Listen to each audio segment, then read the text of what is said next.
తిథి ఉండగా సమంత్రక స్నానం చేయాలి. మంత్రం లేని స్నానం మీరు చేశారనుకోండి, అది కాకి స్నానం అని పిలుస్తారు.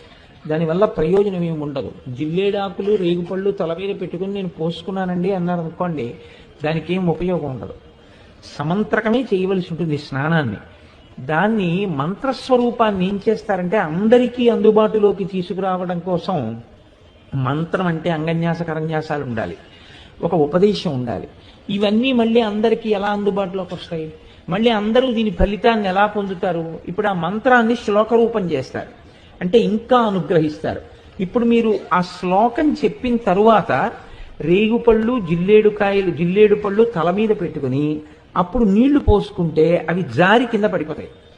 అలా పడిపోయి అనుకోండి, 7 జన్మల క్రితం చేసినటువంటి పాపాలని ఆ స్నానంతో తీసేస్తారు. అది ఎప్పుడు ఉంటుంది అంటే ఒక్క రథసప్తమి నాడు మాత్రమే ఇస్తారు.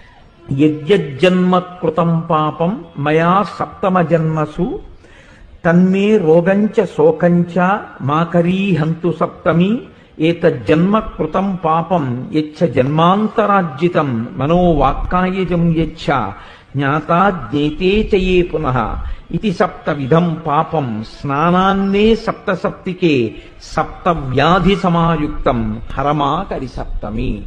7